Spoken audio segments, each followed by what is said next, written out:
Okay, let's talk about AI. You see the headlines everywhere, right?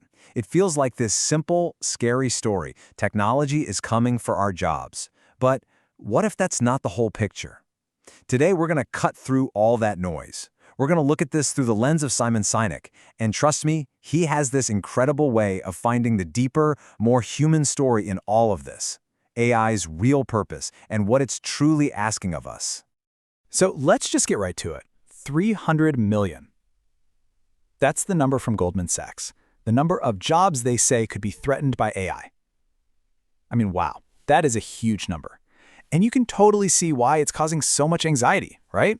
It just fuels this massive fear about what the future of work even looks like. But right when that number starts to really sink in, Simon Sinek comes along with a totally different take. He looks at that number and says, you know what? It's half accurate. Half accurate. And that little word, half, that changes everything. It's not about dismissing the fear. It's about forcing us to look past the scary headline and ask a way more interesting question. So what does he mean by that? Let's really dig in here. Sinek's whole point isn't to say, hey, don't worry about it. The disruption is real. What he's saying is that the prediction itself is missing a huge piece of the puzzle. You know, a headline about job loss gets all the attention, but it's only one side of the coin. And this is the missing half he's talking about. If you look back at history, this pattern repeats itself over and over. New technology comes in, some jobs go away, for sure.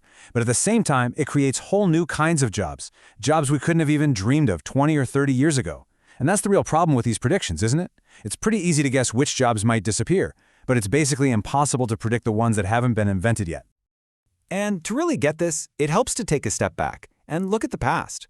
Because what feels like this totally new, world-ending crisis right now, well, it's actually a pattern. A familiar one we've seen again and again.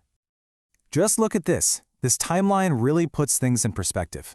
You had robotics in the 80s, then the internet boom in the 90s, and with every single one of these waves, people were panicking about mass unemployment. And what happened every single time? Well, the economy shifted, it adapted, and brand new jobs popped up. AI is just the next chapter in that same story. Okay, but Sinek says there is something different this time, and it's a big one. See, in the past, it was mainly factory workers, blue-collar jobs that were on the front lines. And the advice from all the white-collar knowledge workers was always pretty simple, right? Just reskill, it's the future. Well, Sinek says the pendulum has swung back. Now AI is coming for the knowledge workers, the creative jobs. And suddenly, that advice, it's the future, baby, well, now it applies to everyone. And this is where things get really interesting, because the conversation totally shifts. It stops being about economics and starts being about emotion. For the person who's actually worried about their job, this isn't some abstract debate. It's personal. It's terrifying. And how we all respond to that fear, that's absolutely critical. And Sinek is so clear on this point. He says the absolute worst thing you can do when someone is scared is to say, don't worry, or, oh, it's going to be okay. It's just the most dismissive thing imaginable. It basically tells them their feelings are wrong, and it shuts down any chance of making real progress. He uses this incredible analogy to make his point. He compares it to getting a cancer diagnosis. Think about it. The first thing you do isn't jump to a treatment plan. No, the first thing that happens is this wave of fear and uncertainty. You have to acknowledge that fear. The person needs to feel seen and heard. It's only after their feelings have been validated that they can even begin to think about what's next, about building a plan. So that's the big question, right? If jumping in with it's okay is the wrong move, what's the right one? If step one is just validating the fear, what's step two? How do we actually move forward in this new world that AI is creating? And this is where we get to the core of Sinek's whole idea. He says the solution isn't to try and compete with the machines, it's to get better at being human, to double down on the stuff that only we can do. And he thinks there is a massive opportunity hiding inside all this chaos. So the starting point, the most important thing, is connection, empathy, the ability to actually listen to someone, to hear their fears without jumping in to fix it, to just hold space for them.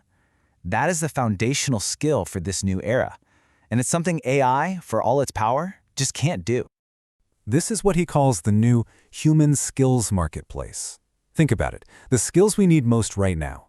Learning to ask for help, actually listening to people, building real trust. They're kind of rare. And as AI starts to take over more of the technical stuff, the value of these human skills is just going to skyrocket. Sinek tells this great little parable to illustrate the point. It's about a shoe factory owner who sends his two sons to a distant land. They both wire back the exact same message. Situation is, nobody here wears shoes. The first son follows up with, there's no market. The second one says, the market is incredible. See? Same reality, totally different perspective. And that, seeing a huge opportunity where everyone else sees a problem, that is the heart of real entrepreneurship. Sinek is convinced that right now, this very moment, is the perfect time for a whole new kind of business, one that comes from a really genuine, authentic place. And here's what he means by that. The best businesses, the ones that really last, aren't born because somebody read about a market opportunity in a magazine. No, they're born because someone is trying to solve a problem for themselves or for someone they care about, because no good solution existed before. That's where the passion comes from. That's where the grit to keep going comes from. So, you can see the difference, right? On one hand, you have someone chasing some abstract market opportunity, but on the other, you have someone saying, you know what? I can't find the job I want, so I'm just going to create it for myself. It's a huge shift, moving from just reading reports to solving a problem that's deeply personal. Okay, now we're going to get to what I think is the most powerful part of Sinek's whole argument. He says AI is basically holding up a mirror to all of us, and it's forcing us to look with this dangerous obsession we have, an obsession that could really mess with our own personal growth and how we see ourselves. And that obsession is the result, right? Our entire world is obsessed with the outcome, the final product, the metrics. We celebrate the finished thing, the press release, the perfect painting, the final line of code. And let's be honest, AI is the ultimate machine for getting us results, like instantly. But here's where Sinek draws a line in the sand. He says, yes, AI can give us the result, but in doing so, it can rob us of something far more valuable, the process. And the process, the struggle, the failures, the learning, the relationships you build along the way, that's where all the good stuff happens. That's what makes us smarter and stronger. We aren't defined by the things we build. We're defined by the struggle it took to build them. And this leads to a pretty stark warning from him. He says if we just let AI take away all the hard parts, all the struggle, we're going to end up with an entire generation of people who are basically entry-level for their whole lives. Yeah, they'll be able to produce amazing results with the click of a button, but they won't have learned anything in the process. And that, he says, will ultimately weigh on their soul. So, that leaves us with one final, huge question to think about. In a world that's offering us easy, instant results for everything, what is actually worth the struggle? We have to choose, because as Simon Sinek so powerfully argues, it's in that struggle, not the result, that we find our growth, our purpose, and what it really means to be human.